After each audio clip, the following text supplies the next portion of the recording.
Meu nome é Natália Salazar. E eu sou a Renata Schmidt. E esse é o podcast Pátria Amada Criminal. Sejam muito bem-vindas. Bem-vindas. Espera aí que eu vou abrir minha água com gás. Vai fazer tss. Hidratem-se. Bom demais. Bom Beba demais. água. Hidratem-se. Fica a dica, marcas de água, que a gente consegue fazer um bom merch, se a gente quiser. Se a gente quiser, a gente consegue fazer um merchan. Vou falar que marca é? Não, porque não me pagaram. Ih, subiu pra cabeça, gente. Subiu pra cabeça. Vou divulgar água de graça, gente? Pelo amor de Deus, né? Isso aqui é a minha imagem. Igual aquela... Sabe de que eu tô falando? Aquela moça que corta o cabelo no Esquadrão da Moda. Sim. E ela começa a chorar. Ela fala, isso daqui é a minha imagem. E aquele cabelo, tipo... Aquele cabelo que deram pra ela, coitada. Não que o antes estivesse bom, né? Mas... Nada tava bom no Esquadrão da Moda. Eu adorava o Esquadrão da Moda, gente. Mas que erro, que close errado que foi aquele programa, né? Nossa, uma vez quando eu tava na faculdade, quando a gente era pobre ainda, eu morava em República ainda. Não que hoje eu seja muito rica, tá, gente? Mas na época era a fase do catar as moedas debaixo do sofá pra tomar rabo de galo, sabe? Sei. A gente viu que o cabeleireiro do Esquadrão da Moda, ele ia estar no shopping Guatemi pegando cobaia. E eles pagavam, né? Acho que era 60, 70, 100 reais, alguma coisa assim. Você recebia pra ser cobaia. Não era pro Esquadrão da Moda. Ele ia fazer alguma feira de cabelo e ele precisava de alguém. E eu lembro que meu cabelo ia, tipo, na cintura, assim, né? Aí a gente chegou, eu e minhas amigas, as três com os cabelão, né? Aí a gente chegou lá, aí o cara, gente, obrigada por terem vindo e tal. A gente paga não sei quantos reais. Mas eu vou precisar de alguém que esteja disposta a cortar o cabelo, assim, acima da orelha. A gente olhou uma pra cara da outra. Nope. A gente só virou e foi embora. Isso é minha imagem!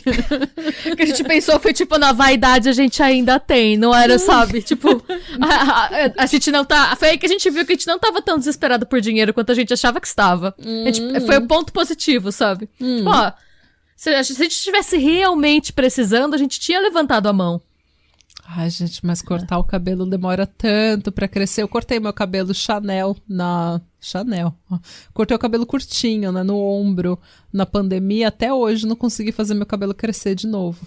Nossa, não demora muito, não dá. Demora muito. E assim, você tem que deixar... cortando aos poucos, e cortando as pontas de qualquer forma. Então você cresce 3 centímetros, você corta um. Cresce 3, você corta um. E assim vai. E daí nunca chega no resultado. Não, e você tem que confiar. É um cara que você, tipo, você tá vendo aquela vez, você vai, tipo, você tem que confiar muito que o cara vai fazer o que ele quiser com o seu cabelo, né? Então, não. Enfim. Eu também não ia, não. É a minha imagem. Bom. Gente, hoje sou eu que... A gente tem recado antes de eu começar a falar, que nem uma maluca? Não. Não, ok. Bom, hoje eu trouxe um clássico, eu trouxe um caso...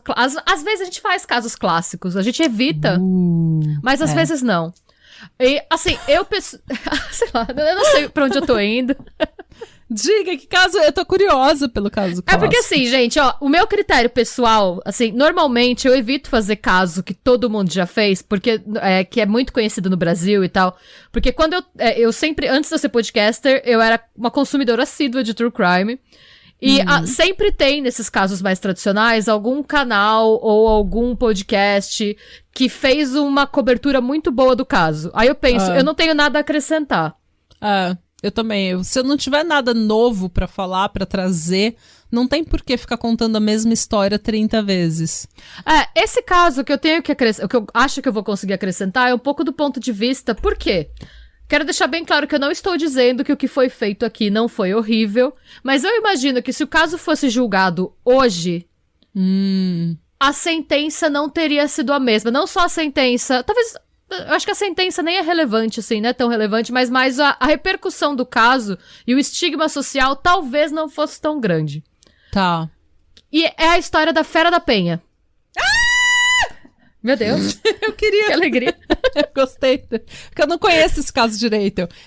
Se prepare, tipo, você vai por conhecer. incrível que pareça, sabe quando é um caso tão que todo mundo já falou e você meio que parece que você já sabe tudo da história, mas você nunca parou pra realmente ouvir o caso? Gente, esse caso tomou uma proporção tão grande no Brasil que tem gente que conta. Uma das minhas fontes fala, inclusive, que ela cresceu ouvindo da mãe que se ela não fizesse, tipo, lição de casa, que se ela não fizesse as tarefas domésticas, a Fera da Penha ia buscar ela. A Fera da Penha era o bicho-papão. Era o bicho-papão, era o homem do real. saco. Era o homem do saco. Tá. Começando, as minhas fontes são o Aventuras na História, a Wikipedia. Ajudem a Wikipedia. Sim, doe dinheiros. Eu doei. Pois bem, porque usamos. O Muito. The Crime Brasil. E a minha principal fonte foi a dissertação de mestrado pela Universidade de Brasília, que chama Dineide, a Fera da Penha. Discursos e representações sociais que atualizam um estigma na mídia. Escrito pela Anete Lobato Maia em 2008. Tá. Eu recomendo demais, se alguém quiser ler, porque ele analisa, né, a dissertação, né, o estudo, analisa a narrativa do ponto de vista da mídia da época e faz um paralelo com hoje. Tá muito bem escrito, então se alguém quiser ler, eu recomendo super, tá disponível na internet em PDF. Se você colocar Dineide, a Fera da Penha no Google, vai aparecer. É da Anete Lobato Maia, mais uma vez. Tá, eu posso colocar na descrição do episódio. Ai, ótimo. Se você me mandar o link. Eu te mando. Eu mando Porque sim. eu já esqueci o que eu tinha que pesquisar. Eu te mando depois. É bem interessante. Então eu recomendo, se alguém quiser se aprofundar mais, tá? Porque ela fala muita coisa que eu não vou trazer aqui. O que eu vou trazer é um panorama do caso, com base no que realmente aconteceu pelas fontes históricas que a gente tem, fugindo um pouco da narrativa sensacionalista que na época a Linha Direta trouxe e outros veículos midiáticos trouxeram de forma um tanto quanto tendenciosa. Não tô dizendo com isso, gente, que o Linha Direta não seja uma boa fonte. O programa, assim, de maneira geral, a qualidade dos programas é muito boa. Mas o que acontece é que não dá pra gente separar o programa da época em que ele foi feito. Claro. E é um pouco sobre isso, é esse o enfoque diferente que eu quero dar pra esse caso. E vamos falar disso mais pra frente, vamos lá. Tá. Quem era Fera da Penha, né, gente? Ela, obviamente, não nasceu Fera da Penha. Não tava na identidade dela. Pois Fera da Penha. A Fera da Penha nasceu Neide Maia Lopes, em 17 de dezembro de 1938, no Rio de Janeiro. Filha do Benjamin Lopes e da Cândida Júlia Maia Lopes. Tá. A gente não tem muita informação da infância dela, até porque depois que tudo aconteceu, a família já era reclusa e ficou ainda mais.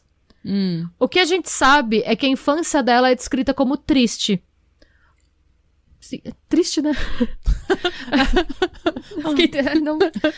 Os pais dela eram super protetores e não permitiam que ela brincasse com as outras crianças da rua. E ela relata que ela era maltratada pelos avós, mas a gente não tem detalhes do que, sobre no que consistiam esses maus tratos, né? Tá. Ela diz que ela descreve, porque mais pra frente ela escreveu um diário.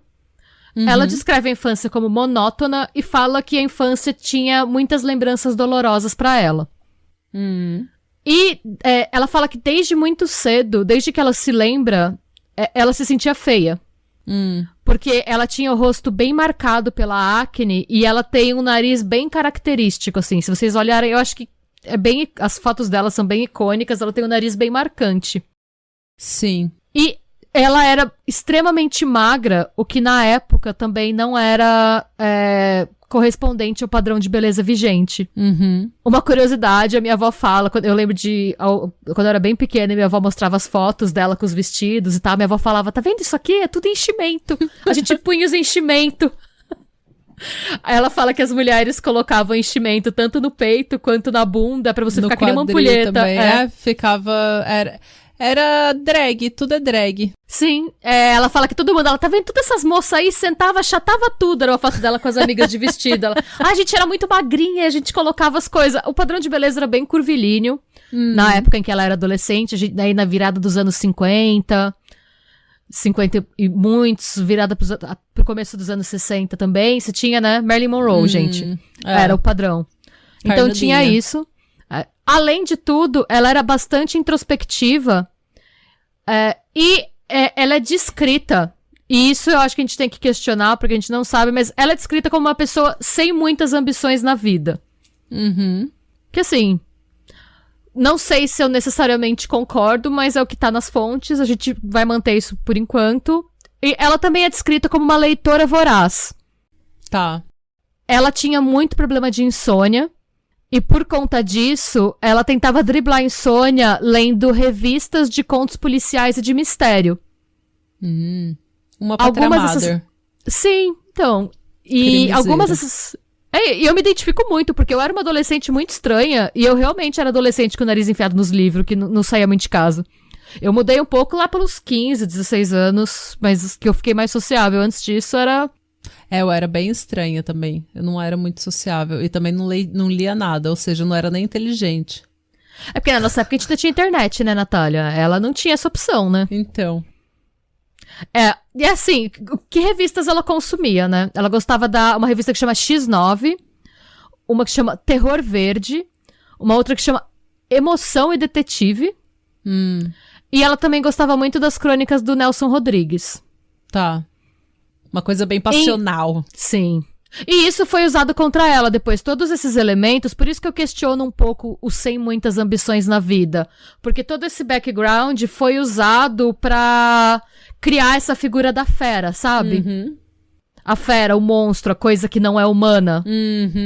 A coisa que foge, né? Porque se você para e pensa na mulher padrão dos anos 50. E para e pensa no padrão dela. E não vai muito, tipo... Pensa em todas as mulheres que a gente chama hoje em dia, em 2023, de chata, parecida, vagabunda, bitch, não sei o quê. É sempre uma mulher que destoa do padrãozinho Sim. agradável a todo mundo, né? É uma pessoa que tem uma personalidade mais forte, que fala demais, que fala o que pensa o que fala, e essas coisas todas, e que age da forma que quer, sempre que destoa do padrão, a gente começa a dar esse tipo de rótulo, né? Tipo, fera, devassa, enfim. E eu acho que hoje, a gente ainda é assim hoje, concordo totalmente, mas hoje a gente ainda tem a vantagem da gente conseguir consumir conteúdo em várias plataformas diferentes. Então, a mulher que é considerada bitch em um círculo ainda tem a chance de ser aceita em outro. Sim. Nessa época em que ela tá, em que a Neide tá, nem isso tinha. Porque, a gente tá num Brasil aí, o Brasil que acabou de sair da ditadura Vargas, que tá passando por um período de transição e logo vai entrar em outra ditadura, em que as telecomunicações, a gente tinha basicamente televisão, 3 emissoras, 4 no máximo, e jornal, e revista. E todo mundo consumia basicamente as mesmas coisas. Então, o outcast, né, ou a pessoa que não se enquadrava nos padrões daquela época, tinha bem menos opções de pra onde ir, onde se enturmar, ela não se enquadrava em lugar nenhum. Tipo, não tinha como você procurar a sua turma, né? Não tinha como encontrar os outros igual você. Sim. E então, vamos pro ano de 59. Em 59, a Neide tem 22 anos. Ela trabalha como conferente de escritório nas lojas do Cal. As lojas do Cal são uma rede de lojas de roupa masculina brasileira. Não sei se ainda existe, mas existia no Rio de Janeiro. Tá. E segundo a imprensa da época, a Neide namorava, tinha dates, lia bastante, não depilava as axilas, olha o detalhe que eles dão. Tipo, como se fosse... Mas eles falam que ela não depilava as axilas, fumava, mostrava-se altiva e destemida frente aos namorados e circulava do trabalho pra casa sozinha. Mas que vergonha! Não, isso é descrito como um traço de caráter. Falam também que ela brigava muito com o pai por causa da eletricidade, porque ela queria ler até tarde, o pai falava que a conta de luz ia sair uma fortuna, e ela falava que ela trabalhava, então que ela podia ajudar a pagar. A gente é bem coisa também... de pai, isso, né? É a típica briga de pai. Mas assim, ela ajudava a pagar, então eu já acho que... Sabe? Tá gastando muito, tá bom, eu trabalho, toma o dinheiro, mas isso é considerado, meu Deus. O pai tinha que brigar com ela por causa da energia. Ela anda sozinha, ela tem namorados, ela fuma. Veja bem. Então você vê a construção do a mulher. Bom, antes de tudo acontecer, ela teve um outro namorado. A gente não sabe o sobrenome, a gente sabe que o primeiro nome desse namorado era o William. E segundo um trecho do diário dela, ela descreve o relacionamento assim. Ele era muito ciumento. Eu, além de geniosa, era muito teimosa. E todos os dias nós brigávamos. Infelizmente, não pude suportar por mais tempo seu ciúme doentio e assim colocamos um ponto final no nosso namoro. Tá. Pouco tempo depois, ela conhece o Antônio Couto Araújo, que na época ele era motorista do Renato Mascarenhas Branco, que é o nome mais branco que você vai ver nesse... Renato Mascarenhas Branco. Ele era um funcionário de alto escalão da empresa Vale do São Francisco. Eles se conheceram porque eles trabalhavam perto. E, aparentemente, eles trocaram olhares por algumas semanas e, eventualmente, ele chamou ela pra sair. E eles acabaram engrenando um relacionamento. No diário dela, ela diz: foi com ele que encontrei todo o carinho e afeto que não tive na infância. Ai. Ela também, eventualmente, eles começam a ter uma relação sexual, mas ela demonstra se sentir muito insegura e muito culpada. Porque parece que, pelo que ela conta, foi a primeira relação sexual que ela teve. Ela fala: quando ele me fez aquela proposta, novamente, eu cedi. Cedi porque gostava dele e pouco me importava o que poderia acontecer. E assim passamos a ser amantes. Eu já não podia olhar direito para os meus pais. E tinha medo que descobrissem alguma coisa. Eles sempre tiveram confiança em mim e eu não queria decepcioná-los. Ai, gente. Até aí, ela estava apaixonada. Completamente desesperada de afeto também, né? Sim. E de novo, gente, nada justifica o que ela fez. É só pra gente entender quem ela era e tirar um pouco isso que era um monstro... Que era uma gente, fera, a nossa empatia não é com a assassina, é nossa empatia com a pessoa até antes de cometer o que ela cometeu. Até porque, de novo, o, entre aspas, monstro, né, a pessoa ruim é ela, não a gente. A gente tem empatia, a gente se comove com as coisas que a gente ouve, não tem como. Sim. Sim, exatamente. Até pra ela tava tudo bem, ela tava apaixonada e ela achava que eles iam casar. Tá. Até que um dia, ela tá indo pro trabalho e um senhor que ela não reconheceu, ela falou só que era um senhor com cerca de 50 anos. Ele abordou ela na rua e disse que ele conhecia o Antônio e que o Antônio era casado e tinha 2 filhas. Ok. Ela ficou desesperada, mas ela não falou nada pro Antônio. Em vez dela tirar a satisfação, em algum, assim, eu não sei se foi uma coisa consciente, mas em alguma parte da psique dela, eu acho que ela entendeu que ele era manipulador, como todo homem que mantém mais de uma família. Então, em vez dela tirar a satisfação e correr o risco dele levar ela no papo, depois que eles saíam e que ele ia embora, ela começou a seguir ele, pra ver pra onde ele ia. Tá. E foi aí que ela descobriu que ele tinha realmente uma família. Tadinho. E é aí, gente, que a Neide fica meio louca. Por quê? Ela continua saindo com ele e seguindo ele todos os dias depois. Pra começar a pesquisar sobre não só a vida dele, mas as vidas das pessoas da família dele. Neide, aí a nossa empatia precisa acabar, porque você podia dar um pé na bunda dele. Mas eu acho que também, agora que eu tô falando aqui, que eu tô julgando, agora que eu estou julgando a fera, ela devia estar com tanto medo de que ela parasse de ver ele e ele expusesse ela... Expusesse? E ele expusesse tudo que tinha acontecido, ela ficasse mais mal falada. Pode ser. Que ela desrespeita, sabe, os pais dela.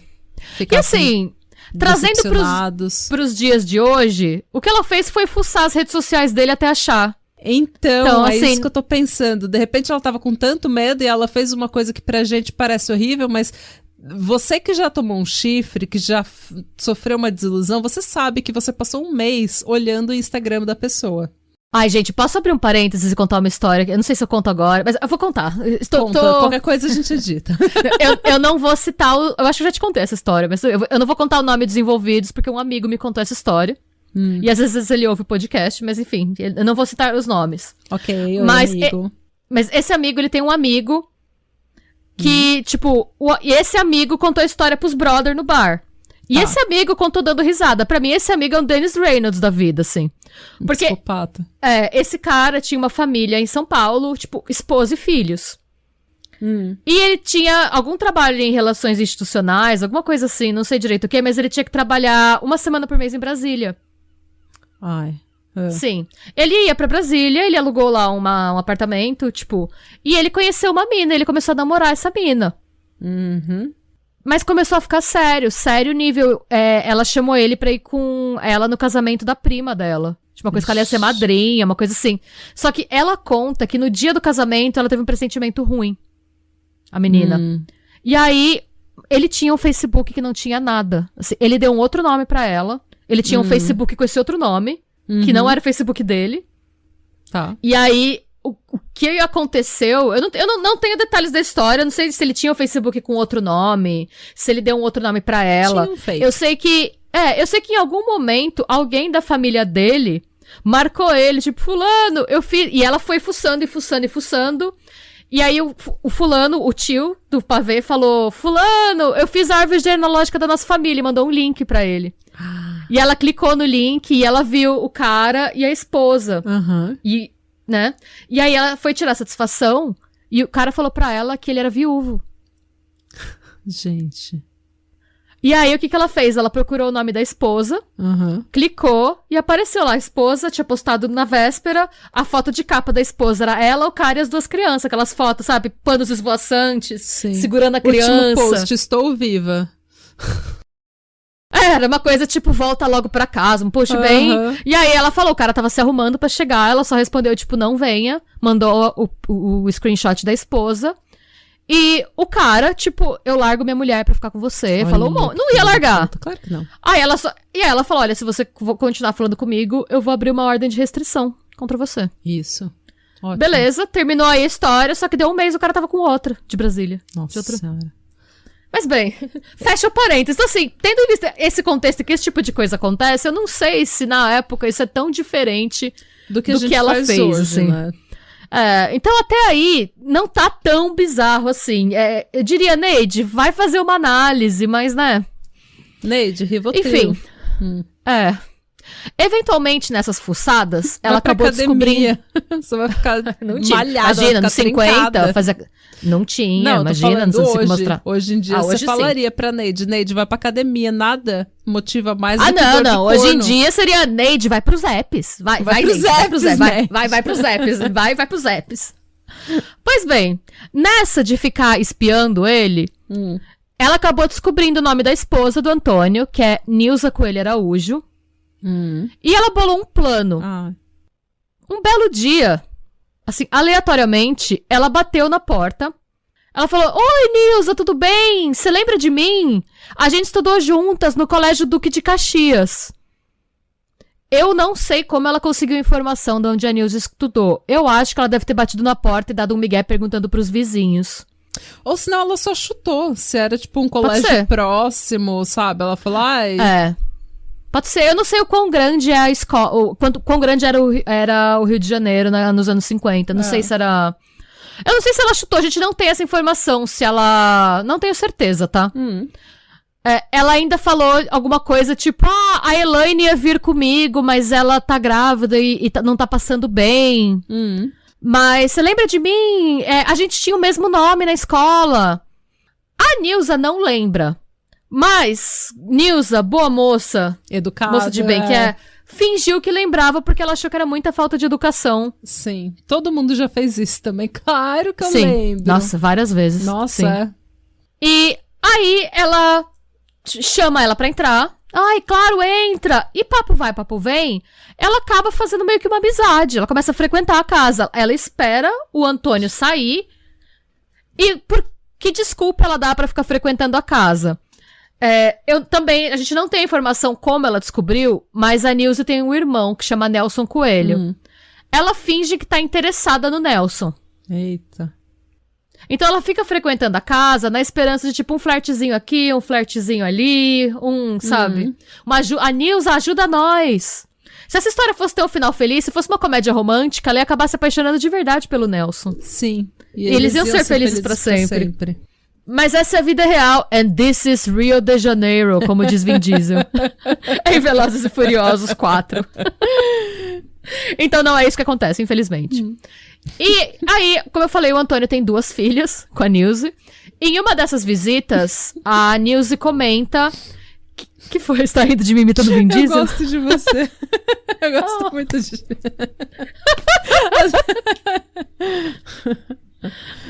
Bateu uma onda de afeição. Desculpa. Bateu uma onda de afeição também, fiquei até com vergonha. Pois bem.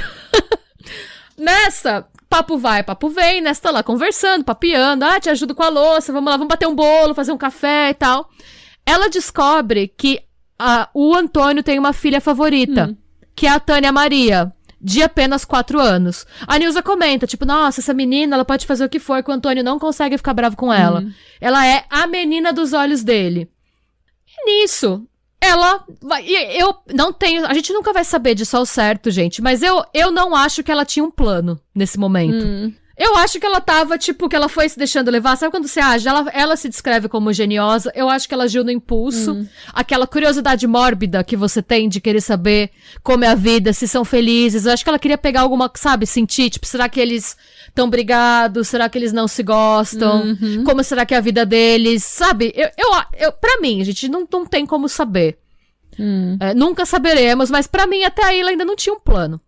E aí, nos diários dela, essa história tem um twist que não foi nem divulgado, nem confirmado pela polícia na época. Mas consta nos diários dela, e eu acho que é importante trazer pra história.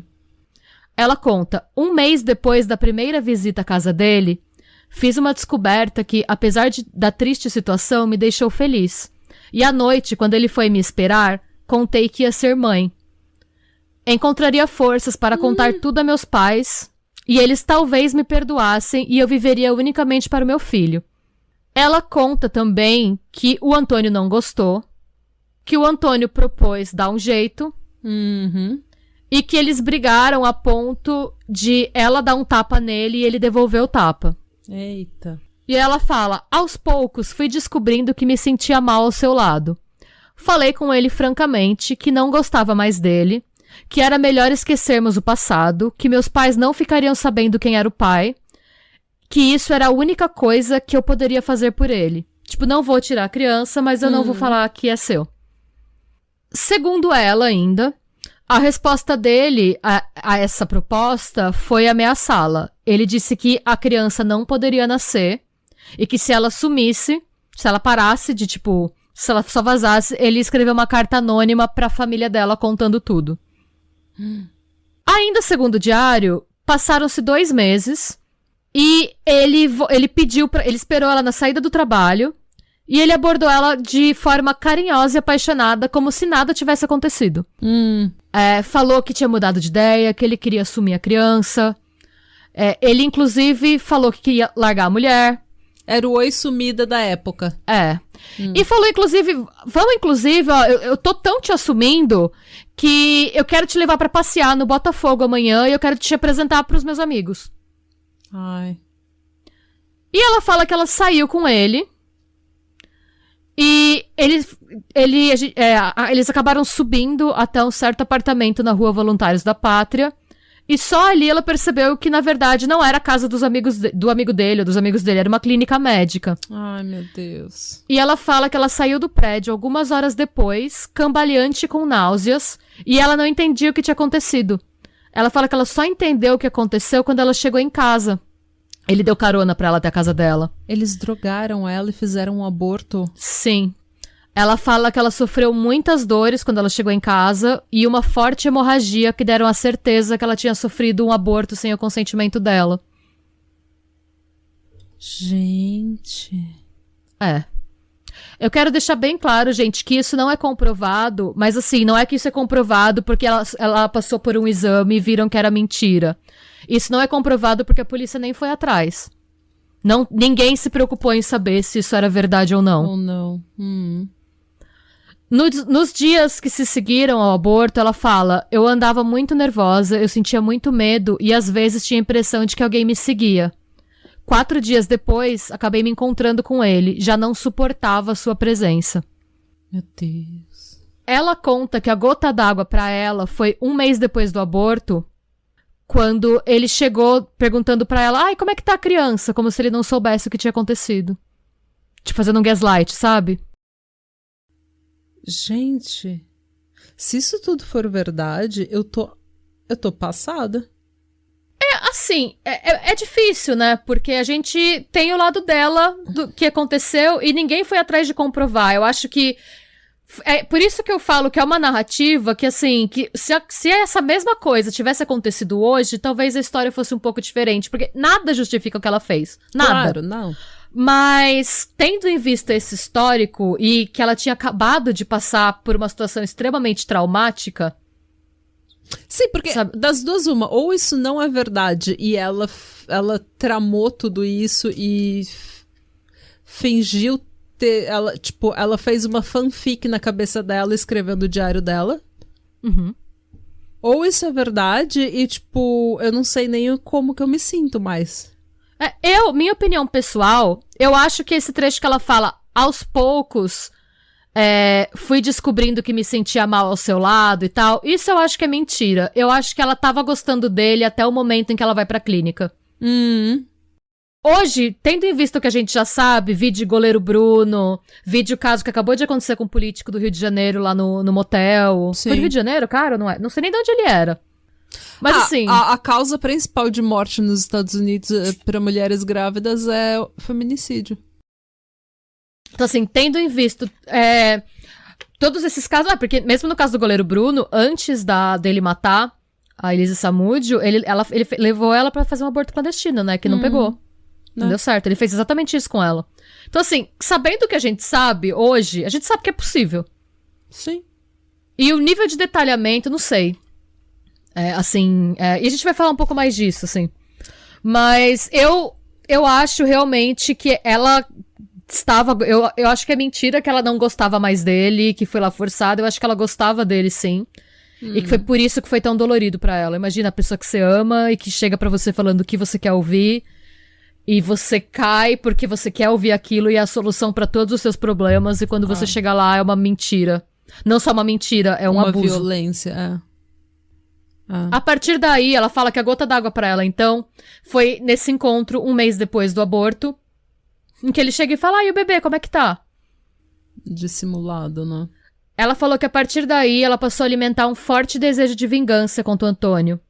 E que ela fez 2 visitas a uma loja de armas. Na primeira, ela comprou um tipo de arma, que não é especificado, mas ela testou essa arma, ficou desapontada com o alcance dos tiros e voltou na loja pra trocar o modelo adquirido, outro mais potente. E aí, vamos falar do crime, né? E o trecho em que ela conta, ela escreve sobre o crime no diário, e ela fala: na manhã seguinte ao dia de São Pedro, saí de casa ao meio-dia, peguei a lotação e fui para a Cascadura. Saltei onde deveria, mas não sei o que aconteceu comigo, que peguei outra lotação e desci em Piedade. Andei muito, entrei numa confeitaria e telefonei para o colégio onde Taninha estudava. O que aconteceu, então, gente? No dia 30 de junho de 1960, a Neide liga para o Instituto Joemar, que fica na rua Gonçalo Coelho, em Piedade, e ela se apresenta como a Nilza. Ela fala que ela é a mãe da Taninha. Ela afirma que ela tem uma consulta médica, então que ela não vai conseguir buscar a filha, e que por isso a Odete, a vizinha dela, vai buscar a filha para ela na escola um pouco mais cedo que o normal. Então a Neide chega no colégio e ela diz que ela é a Odete, e a Taninha reconhece ela, porque ela frequentava a casa, claro. Lembra? Então, a Taninha vai até ela, normalmente, reconhece ela. E esse fato, né, somado à inexistência de medidas de prevenção e monitoramento a sequestros em colégios naquela época, fizeram com que a escola só deixasse ir. Ela tinha ligado a mãe tinha ligado antes, na cabeça deles, a pessoa disse que se chamava Odete, havia uma Odete, a criança reconheceu, ok. A Nilza foi pra escola perto das 2 da tarde pra levar a merenda da Taninha. E ela descobriu que a filha tinha sido retirada por outra mulher. Ela falou, mas eu não autorizei isso. Nisso, imediatamente, ela, junto com a dona da escola, do Instituto Joemar, elas comunicam o sequestro à polícia. Tá. Nisso, o que a gente percebe da Neide é que ela não tem um plano. Ela fica passeando com a menina, ela não sabe o que fazer. Ela não decidiu o que fazer ainda. Ela fica passeando com a menina por horas. Em algum momento, no decorrer da caminhada, ela para num telefone público, liga pra casa da Nilza e informa que a filha dela foi sequestrada, mas não fala por quem. Ela só fala, eu estou com a sua filha foi sequestrada e desliga. De lá, ela foi com a Taninha pra casa de uma amiga dela. Ela fala, fui parar na casa de uma ex-inquilina da minha avó, Zizélia. X, assim. Tipo... Fiquei lá... eu realmente acho que ela não tinha um plano. Não parece que ela tem. Fiquei lá bastante tempo e a sensação de medo não me abandonou. Lá, a Neide deu leite pra menina. A Taninha, parece que a Zizélia morava numa casa que tinha uma janelona que dava uma vista bonita pra rua. A Taninha pediu pra ver a rua. A Neide pediu pra Zizélia, traz um banquinho pra ela ficar olhando a rua. Ela pediu também uma tesoura que ela usou pra cortar uma mecha dos cabelos da menina. Que acham que ela queria usar como prova de vida. Ela não tinha um plano, aparentemente. Nada parece que ela tem um plano aqui. Você vê, ela tirou a Taninha da escola perto do meio-dia. Ela ficou na casa da Zizélia até as 7 da noite. Nossa, gente. E aí ela saiu, deu 7 da noite, ela não tinha mais o que fazer lá, ela saiu e ela ficou perambulando pela rua. Comprou pipoca pra Taninha. E aí, eu acho que é a partir daí que um plano começa a se formar, porque depois que ela compra pipoca pra menina, ela vai pra um armazém e compra álcool. Depois disso, ela senta num banco de praça com a Taninha por horas. Até que entre 10 e 11 da noite, ela foi com a Taninha pros fundos do Matadouro da Penha. Quando ela chega lá, ela empurrou a menina como se ela quisesse que a menina andasse na frente dela, sabe? Mas ela empurrou com muita força e a menina caiu de lado na grama e se sujou de barro. Nessa queda, ela sofre uma lesão na coluna. Como qualquer criança que cai, ela começou a chorar. Nisso, a Neide pega a arma da bolsa, é uma Taurus calibre 32, apontou pra cabeça da Taninha e atirou. Ai, gente. Detalhe é que a Taninha ainda estava viva. Só que depois disso, ela despejou a garrafa inteira de álcool em cima da menina, pegou uma caixa de fósforos Fiat Lux da bolsa e tocou fogo. Ai, meu Deus. E fugiu. Ai, Neide. Não tem, gente. É uma coisa que assim, é que eu falo, não tem como defender. Não sabe? Tem. Não tem. E também não pode se falar que foi um crime de paixão, porque ela teve horas pra fazer. Ela teve horas pra decidir, pra fazer algo diferente. Fazer outra coisa. Ela teve horas com essa menina que ela podia simplesmente ter falado, tô fazendo merda, vou largar a menina e vou fugir. Sabe? Sim. Mas não mata a menina, não tem absolutamente nenhuma... A menina não fez nada, a menina não tem nada a ver com ninguém. Não tem nenhuma necessidade, ela fez isso pra atacar o pai, sabe? Tipo, ela teve horas pra parar essa confusão mental, essa paixão, essa ira, essa fúria. Sim, exatamente, pra ela teve muito tempo. Pra mudar de ideia, pra considerar outras opções, ela teve horas. Sabe? Foi mais de metade de um dia que ela passou com essa menina, ela não teve... Sabe? Não tem como justificar, não tem como ter mais empatia. Não tem.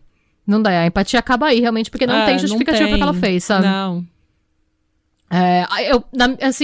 Eu acho, né, que na cabeça dela, como ele tirou o filho dela, ela ia tirar dele o filho que ele gostava.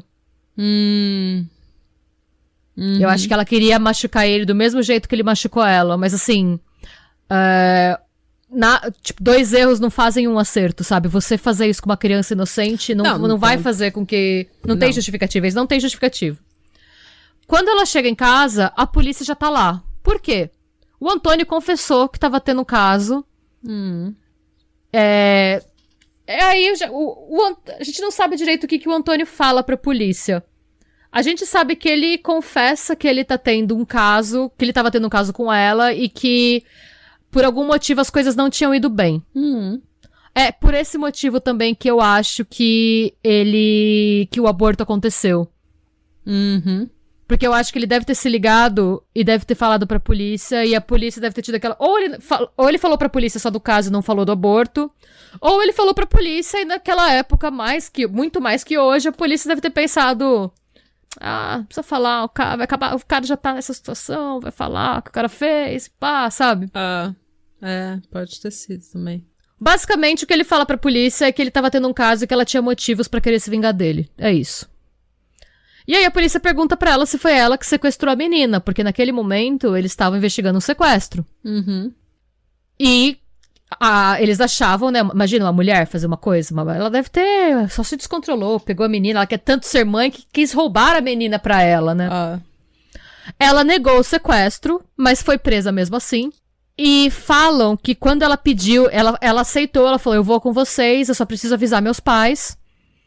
Só que quando ela entra em casa, quando ela pede pra entrar em casa, né, a arma começa a aparecer de dentro da bolsa dela, no movimento que ela faz pra entrar em casa. Ai, Neide, além de tudo, você é burra. Pois é. E aí vem uma frase de um jornal da época que fala sobre como foi, né, esse processo de interrogatório e tal. Ao ser interrogada, Neide, sempre muito tranquila, negou a acusação de sequestro. Fazia pose para os fotógrafos e ria alto. Depois mudou o tom e afirmou que uma mulher de nome Vilma lhe havia pedido para sequestrar a criança. Vixe. Aí, olha o nível da fanfic. Ela adora inventar nome, né? É Odete, Nilza, Vilma. O que ela disse? Que a Vilma era noiva de um amante da Nilza. Nossa Senhora. E que a Nilza sabia quem era. Interroga a Nilza sabe quem foi. Ai, Neide. Pois é. Enquanto ela tá na delegacia, um açougueiro que tava passando pela região da Penha, do Matadouro da Penha, ele tava a cavalo.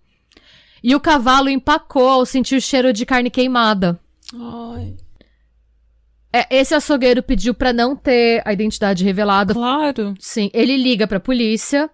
A polícia fica sabendo dessa informação e leva ela, a Neide, da delegacia até o Matadouro da Penha, onde estava o corpo.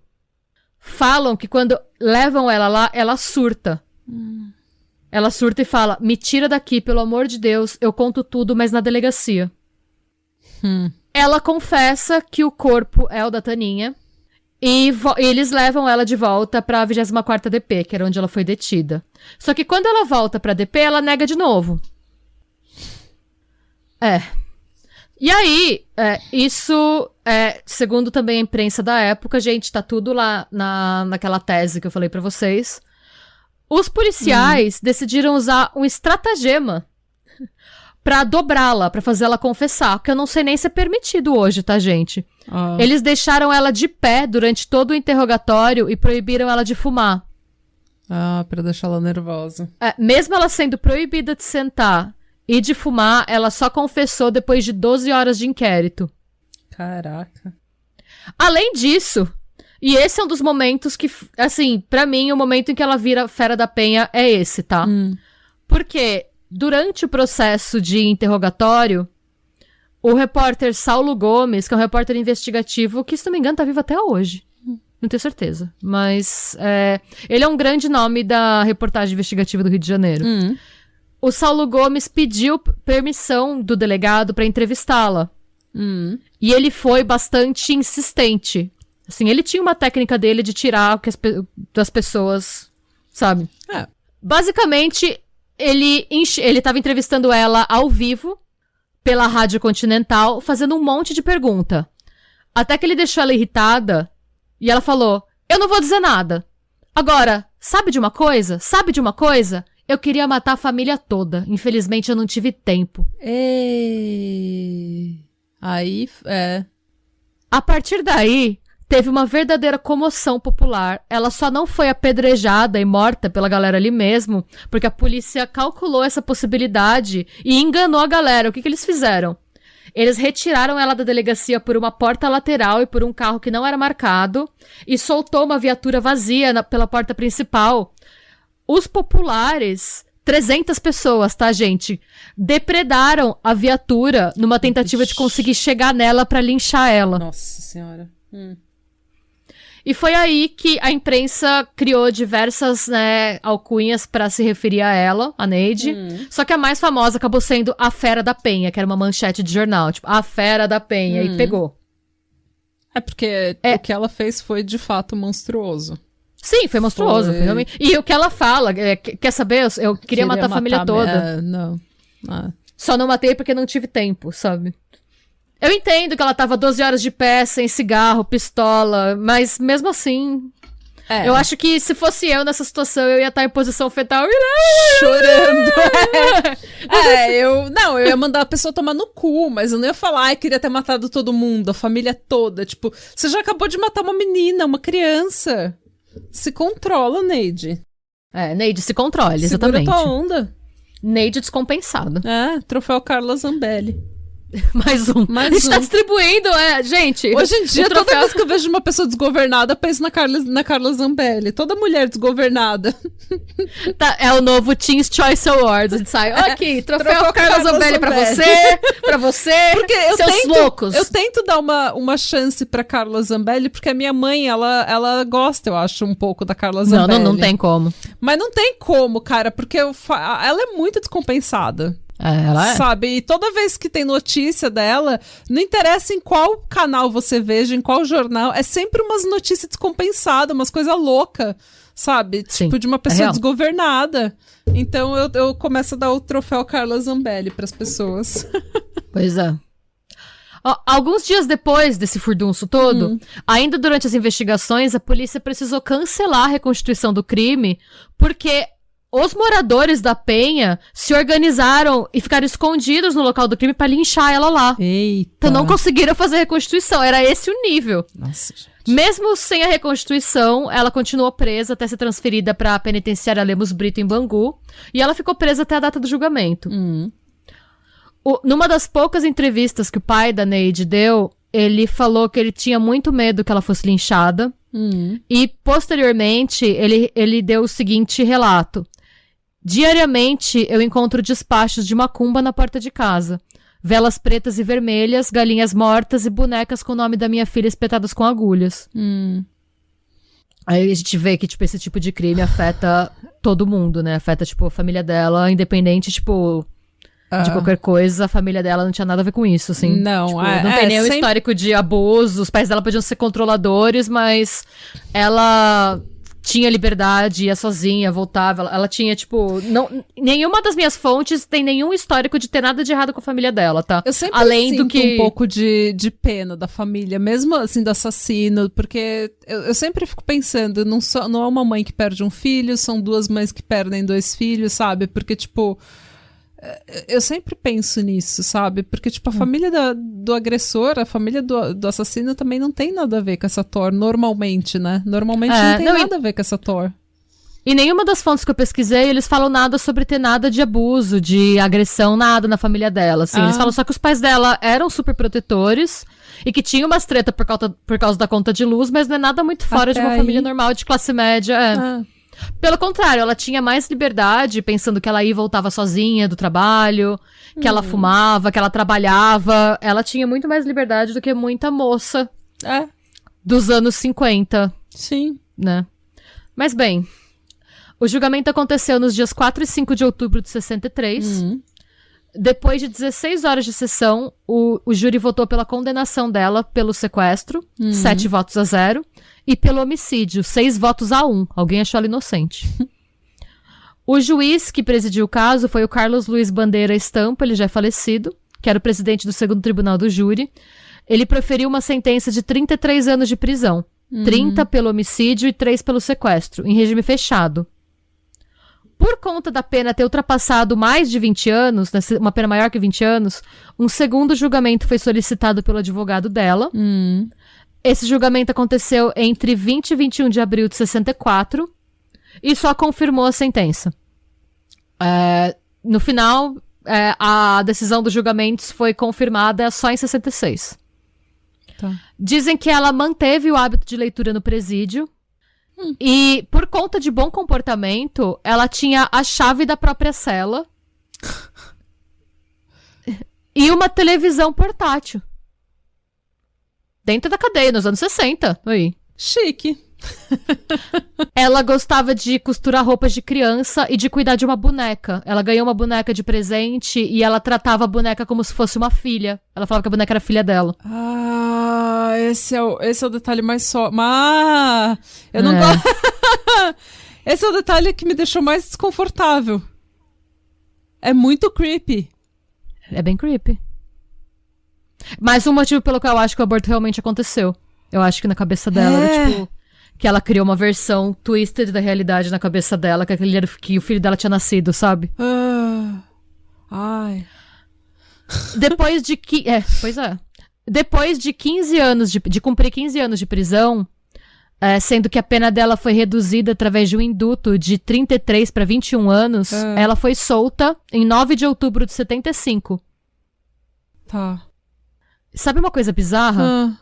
Ela foi solta e ela foi morar com os pais. Ela voltou pra casa dos pais até o falecimento dos pais, os pais dela morreram em 98 e 2009. Ela morava solta desde 75 a 2 quilômetros da casa do Antônio e da Nilza. Da Nilza, desculpa. Ai, eu não gosto disso. Não, imagina o que é você morar com a assassina da sua filha a 2 quilômetros de você, solta. Tipo, Eles se depois viam, de 15... tipo, na neighborhood, assim, na vizinhança, tipo, indo comprar pão? Então, eu vou falar um pouquinho disso. Ó, o que eles falam, depois que ela sai da cadeia, né, a partir de 75, ela nunca se casou, nunca teve filhos e nunca mais cometeu nenhum crime. E aí, falando desses anos pós-soltura, depois que tudo aconteceu, eu vou ler pra vocês uma matéria que foi publicada pelo jornal O Extra em 26 de setembro de 2011. 12 anos atrás. Parece que foi ontem, mas não foi. Essa matéria foi escrita pelo Bruno Rod. Vamos lá.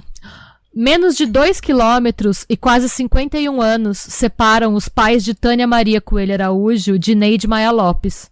Tanto a família da menina de 4 anos quanto a responsável pelo crime que chocou o país ainda são assombrados pelas cenas daquele 30 de junho de 1960. Nesse dia, a Fera da Penha pegou um revólver 32, deu um tiro na nuca de Tânia e incendiou seu corpo no matadouro de bois. Mesmo depois da tragédia causada por sua amante, Antônio Couto Araújo continuou casado com Nilza Coelho Araújo. Fizeram bodas de ouro. Além de Solange, que já era nascida na época, tiveram outros 3 filhos. Hoje são 6 netos e 2 bisnetos. Deus me levou uma, mas me deu mais 3, conta a Nilza, de 70 anos, na primeira vez em que fala sobre o assunto numa entrevista. Ai. A única recordação palpável de Taninha é uma foto guardada na residência do casal de idosos. Antônio evita conversar sobre o crime. O assassinato é uma espécie de tabu para ele. Mas as lembranças não deixarão de existir. O aposentado fez aniversário na quinta-feira e evitou festa. Em meio à comoção pela morte da menina Lavínia Azevedo de Oliveira, em Caxias, teve um assassinato parecido na época de 2011. Em circunstâncias parecidas com as de... Em circunstâncias parecidas com as de Taninha, a dor volta a apertar na casa da família Araújo. Estava conversando com umas amigas e comecei a chorar. São coisas que marcam muito. Mesmo que você queira esquecer, as pessoas não deixam. A humanidade é muito cruel, desabafa a Nilza. Num bairro vizinho ao dela, vive a Fera da Penha. Depois de cumprir 15 anos de prisão, Neide deixou a cadeia. Morou com os pais e vive só desde que eles morreram. O endereço dela é uma rua tranquila, onde ainda é possível jogar futebol sem se preocupar com carros. Reclusa, ela pouco sai de casa. A janela de seu apartamento, no 2º andar, costuma ficar fechada, mesmo sem ar-condicionado no imóvel. Aos 72 anos, ela não conversa com os vizinhos e nunca foi vista acompanhada pelos moradores dos outros 15 apartamentos de seu prédio. Se para ela o destino reservou uma vida de sombra, como uma espécie de maldição pelo crime que cometeu, para Nilza, o tempo que Neide passou na cadeia foi pouco. Ela não cumpriu a pena dela, afirma. Quadra 21, Carneiro 17. A funcionária do cemitério de Inhaúma responde de pronto o local onde está enterrada a menina Taninha. Depois de assassinada, a garota passou a ser tratada como santa. 5 décadas após o crime, sua sepultura continua atraindo fiéis em busca de milagres. Meu Deus. Foto, flores, né? Foto, flores, uma estatueta de São Jorge e até 2 bonecas decoram o túmulo da garota. As placas de agradecimento pelas graças alcançadas estão por toda parte. A última é do ano passado. No chão, os restos de cera comprovam que muitas velas ainda são acendidas pela menina. Tem um homem que sempre vem no dia de finados, ele pinta e cuida do túmulo. Não sabemos quem é. Muita gente procura pela sepultura dela até hoje, conta uma funcionária do cemitério. Isso eu achei super creepy. Eu também. Há 13 anos, a família de Taninha não visita sua sepultura. Se para os parentes da criança ir ao cemitério é sinônimo de lembranças ruins, para alguns, o túmulo da garota funciona como uma espécie de altar. A Nilza faleceu pouco depois da entrevista, em 2014, de causas naturais, e o Antônio faleceu em 2020. A Neide Maia Lopes, a Fera da Penha, ela morreu em 3 de maio desse ano, em 2023, de AVC. E essa é a história da Fera da Penha, gente. Gente, eu não sabia dos detalhes dessa história. Eu só sabia do outline. Eu não sabia de tudo que tinha acontecido. E eu tô horrorizada. Gente, eu tô horrorizada com o detalhe da boneca. Eu não sabia que ela tinha morado na mesma vizinhança que os pais da menina. 2 quilômetros não é nada, gente. Eu imagino, se tipo, é a assassina da minha filha. Eu ia ter uma crise de pânico, de medo de encontrar essa mulher na padaria. Eu não sei qual seria a minha reação. Eu acho que se eu encontrasse essa mulher na padaria, eu voava nela. Eu ia pra cadeia. Eu acho que sim. Eu ia pra cadeia. Ela solta e eu presa. A gente ia trocar. Não ia dar certo. E aí são várias camadas, né? Eu fico pensando do casamento ter durado. Eu acho que assim, o meu coração é mais peludo. Eu acho que por mais que eu jamais continuaria com esse homem. É que tem o tabu do divórcio. Até a década de 80, de se divorciar era muito tabu. Mas eu acho que tem algumas coisas que não dá pra perdoar. Pra mim, pelo menos, eu falo, meu coração é peludo, sabe? Tipo, eu acho que tem umas coisas que, assim, eu acho que é uma falta de capacidade mesmo. Eu acho que eu sou uma pessoa bem rancorosa, então a minha capacidade de perdoar só vai até certo ponto, sabe? Sim. Então, eu não sei se... Não, eu jamais continuaria com esse homem. Ele trouxe pra dentro da nossa casa, da nossa família... A fera. Ele trouxe a Fera da Penha. Ele trouxe uma pessoa... Ele trouxe um monstro pra dentro da minha casa. E aí eu fico pensando se eu não ia me questionar se o lance do aborto foi verdade, se eu não ia pensar se tivesse, sabe? E se fosse se ele drogou mas ela ao mesmo e tempo fez eu não isso quero... com ela, o que ele fez comigo. E eu não quero, mas assim, ao mesmo tempo que você pensa nisso, você pensa, eu não quero sentir empatia por essa mulher, então eu não quero pensar se isso é verdade. E olhar pra esse homem todo dia, pra mim, ia fazer tudo voltar, ia ser eu reviver o que aconteceu todos os dias. Absolutamente. E será que não foi isso que aconteceu? E por isso que não faz 13 anos que eles não visitam o túmulo, e sabe? E que pra ele é tabu, eu entendo, né? Porque ele não quer falar das merda que ele fez. Ele sabe que foi ele que trouxe esse monstro pra dentro da casa dele. Ele fez isso com a esposa dele, com o casamento dele, com a filha dele. Ele sabe disso. Sim. Eu não tô falando que a culpa é dele. Obviamente que a culpa não é dele, gente. Mas eu acho que não existe possibilidade de um pai perder uma filha ou de uma mãe perder uma filha e você não pensar no que você, em cada segundo de cada ação sua que possibilitou a morte do seu filho. Isso eu acho que é impossível para qualquer ser humano. Se você perder um filho, eu acho que não existe possibilidade de você não passar os seus dias questionando: e se eu fizesse isso diferente? E se eu fizesse aquilo diferente? E eu acho que não existe possibilidade de que eu, Natália, não culparia o meu marido pro resto da vida. E a gente sabe que isso acontece porque é muito difícil um casal sobreviver à perda de um filho. Não é todo casal que sobrevive. Não, e mesmo quando é por causas naturais. É difícil. O luto é uma coisa que separa as pessoas. Você culpa o seu parceiro, você pensa, e se eu tivesse feito isso, se eu não tivesse feito aquilo? Então, eu acho que é uma coisa natural, sabe? E daí é claro que ele quer evitar ou falar disso. É claro que ela não quer pensar nisso, porque se ela pensar, fudeu. Se ela pensar, ela não vai estar casada, ela não vai ter filho, bisneto, casa. Ela vai ser a solteirona da rua, porque ela... Eu não sei. Eu não sei também se ela não quis ficar casada de birra. Tipo, essa mulher não vai tirar ele de mim, não vai tirar minha família ou de mim, pensar, minha casa de mim. Porque assim, se ela separa, ele refaz a vida.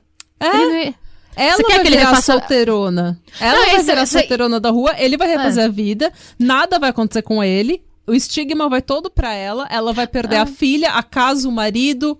O futuro... Não, e eu acho que é até assim, eu não vou te deixar esquecer o que aconteceu. Você vai ficar olhando pra minha cara e você vai lembrar todo dia. E se você parecer que você esqueceu, eu vou te lembrar. Você vai ver o que isso fez comigo. Exatamente, acho que é isso. Tipo, eu não vou te poupar da dor de ver o que você fez com a nossa família todos os dias, sabe? Não vou te deixar... Eu acho que é você, tipo, pra mim, tipo, você deve pensar, tipo, sei lá... A gente não sabe, tá? A gente tá especulando. Nunca saberemos. A gente isso tá não está falando entre que a nós. gente faria, tá, gente? A gente já passou de ser o episódio da Fera da Penha pra saber o quanto eu e a Renata somos rancorosas e vingativas. É isso mesmo, que eu fico pensando, tipo, você vai querer... Porque, eu não sei, eu acho que tem gente... Eu não sei se é uma coisa... Eu acho que mulher é educada, a gente é socialmente condicionada a remoer mais as coisas. Uhum. E homem é socialmente condicionado a deixar pra lá e seguir o baile. Sim. E se ela separasse do cara, ele ia seguir o baile. Com outra família. E fazer um monte de criança. E mas ela ia porque ficar com a gente aquilo. é socializada Sim. a procurar o casamento como, desde muito tempo, o casamento, o relacionamento como um objetivo final. E o cara, ele não é socializado pra isso. Então, o cara que tá casado, ele continua tendo os hobbies dele, o trabalho dele, as ambições dele, completamente independente do relacionamento. E a gente, por muito tempo, foi socializada pra, tipo, o objetivo, a ambição é o homem, é o relacionamento. Então, a gente tá falando de década de 50 também, né, gente? Se isso acontece ainda hoje, imagina naquela época. Então, mas o meu questionamento, depois que eu li tudo isso, que eu entendi melhor o caso, eu não sei nem por que eu quis fazer esse caso, tá, gente? Eu tava pra escrever um roteiro, eu não sabia o que escrever, só veio na minha cabeça, assim. Mas eu fico me perguntando se a mesma coisa acontecesse hoje, se o desfecho seria o mesmo. Eu não falo nem em termos da pena, porque ela ficou 15 anos presa. Foi uma pena ridícula, honestamente, pro crime que ela cometeu. Foi extremamente branda. Mas eu fico me perguntando se, assim, se ela seria a Fera da Penha se ela tivesse feito isso hoje. Eu não sei. Tendo em vista o que a gente sabe do caso. É isso que eu fiquei... Hoje em dia, infelizmente, o que ia acontecer é que esse bando de adolescente... Eu vou falar como a tia agora, tá? Porque eu já falei disso aqui. Eles iam fazer montagem no TikTok com aquelas músicas emotivas e falar, ela foi abusada! Porque é isso que eles fazem com a... Mas foi isso que eu pensei mesmo.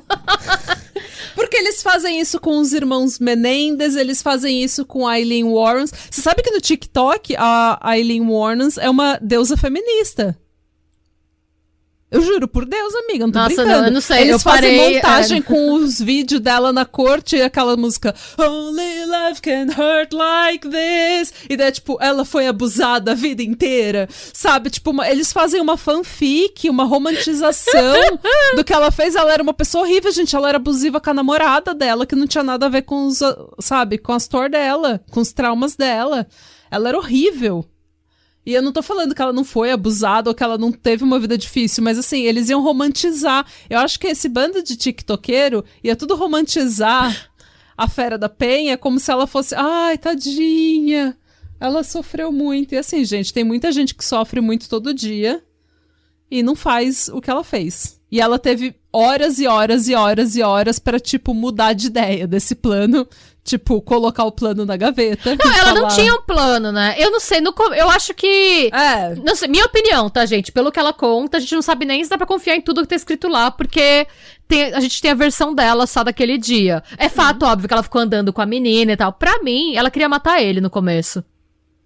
Eu acho que ela queria atrair ele, pegar a menina de isca, atrair ele e matar ele. E matar os dois? Não, matar ele só. Eu acho que ela assim, ficou andando com a menina. Eu acho que, como eu falei, ela não tinha plano, mas nesse plano que foi se desenvolvendo ao longo do dia, ela teve horas pra repensar as opções dela, repensar para... Espere um pouco, o que estou fazendo? Tipo, sabe? Colocar aquele dedinho assim no queixo e falar, o que estou fazendo com essa menina que não me pertence? Não, e tem outra coisa, ela ficou meses frequentando a casa. Como que você pode frequentar a casa da pessoa e não criar o mínimo de empatia pela família? Pela criança? Esposa que tá sendo tão enganada quanto você, amada. Ela frequentou e fez amizade com a tal da Nilza, falando que também chamava Nilza, sabe? Então, assim, como que... Eu entendo que você foi lá você seguiu o cara, você foi lá com sangue no zóio, você não sabia o que você estava fazendo, você só entrou, mas você foi lá, você conheceu aquelas pessoas... Como que isso não pesou? Você viu que eram pessoas, tipo... Você ficou amiga da esposa, ela tava sendo tão enganada quanto você... Como que você convive com a família, você vê essa mulher com os filhos, você tem coragem de tomar a criança dela, sabe? Então dá pra ver que tinha uma inveja aí também. Porque eu acho que ela viu na Nilza, tudo que ela queria ser. a pessoa padrãozinho, a pessoa casada, a cidadã de bem. Porque, querendo ou não, por mais que ela fosse transgressora, isso e aquilo, ela tinha um grande problema de autoestima e ela se sentia mal com ela mesma grande parte do tempo. É muito mais fácil você se enquadrar e ser padrão e não ser... Sabe, então eu acho que foi muito por inveja e por inveja da Nilza. Uhum.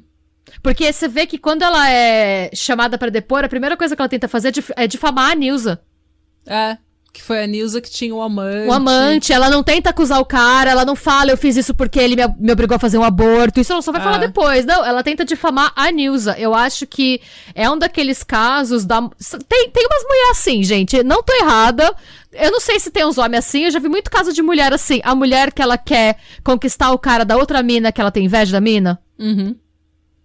Tem umas minas que é assim, que tipo, às vezes ela não quer nem pegar o cara, ela só quer que o cara chaveque ela. Sim. Tipo, se eu desse bola... Sabe a mina que fala, nossa, aquela que posta, se seu namorado mostrasse as DMs que ele me manda, sabe? Sim, sim.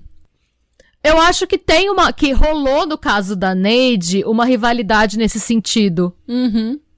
Essa rivalidade também era alimentada pela cultura na época, né? Até pouco tempo atrás, até hoje, a rivalidade feminina é uma coisa que é alimentada pela sociedade, então não é difícil. Mas eu acho... Ai, gente... Não, tem muitas camadas esse caso. Porque você vê o caso, quando você tem a narrativa padrão, é tipo...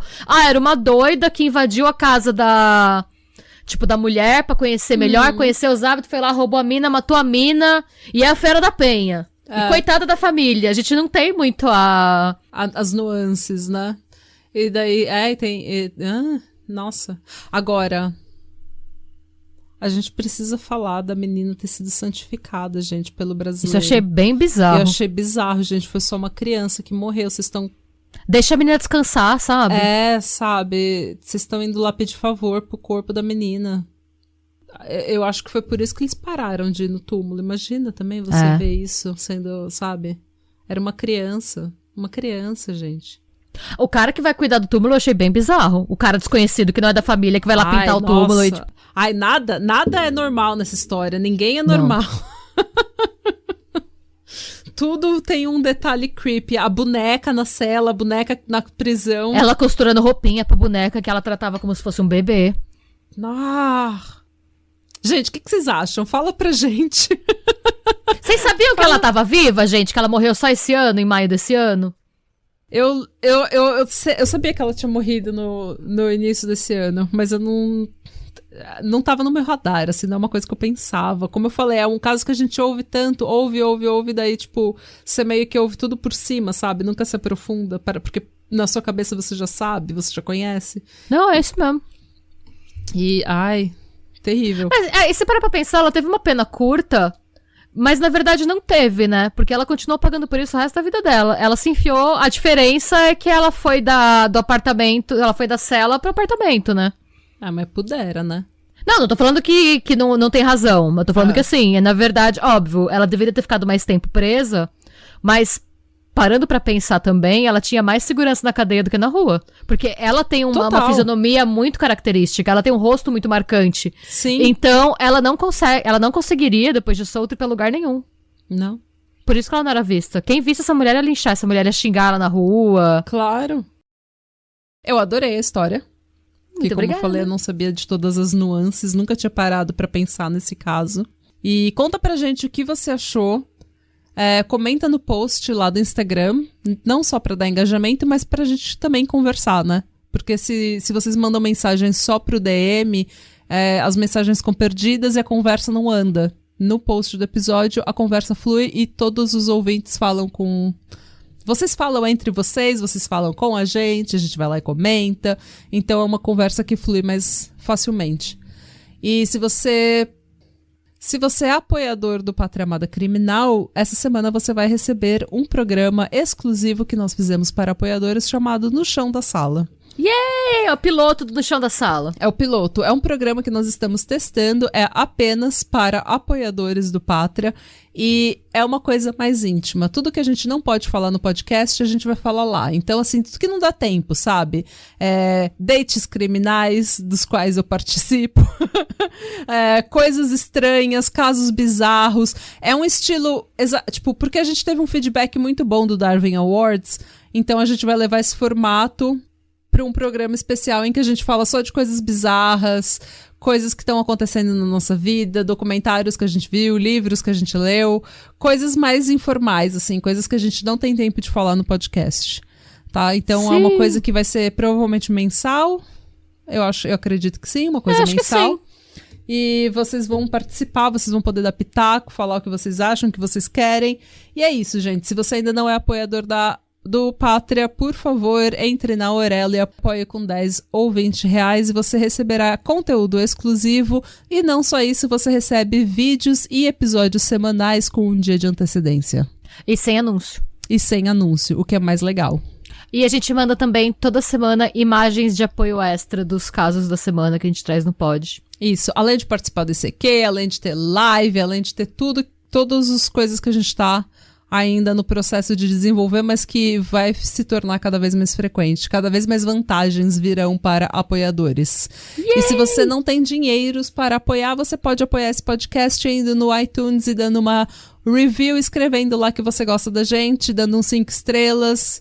Ou no Spotify também. No Spotify você pode dar review, você pode dar 5 estrelas e você pode comentar no final desse episódio. Sabe, compartilha no seu stories, por gentileza, gente, pra ajudar a gente a crescer. Se inscreve no canal do YouTube, curte lá também, ajuda as tias a ficarem mais conhecidas pra gente ter cada vez mais gente na nossa balbúrdia. Quem sabe um dia a gente não vira podcaster full time. Exatamente. E não produz ainda mais, ó, todo mundo ganha. Se a gente produzir mais e melhor, se a gente puder parar de trabalhar ou reduzir as horas de trabalho e poder se dedicar para podcast, o conteúdo vai ser mais frequente e cada vez melhor. Yes! Certo? Muito obrigada pela sua audiência, pela sua suculência, por serem gostosos e maravilhosos e cheirosos. E tchau. Beijos. E não mate ninguém. Por favor.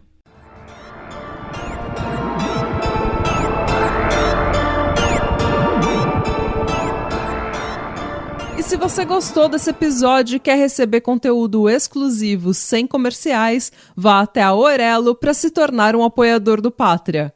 Você também pode se inscrever no nosso canal do YouTube para episódios inéditos todos os domingos. E agora sim, tchau!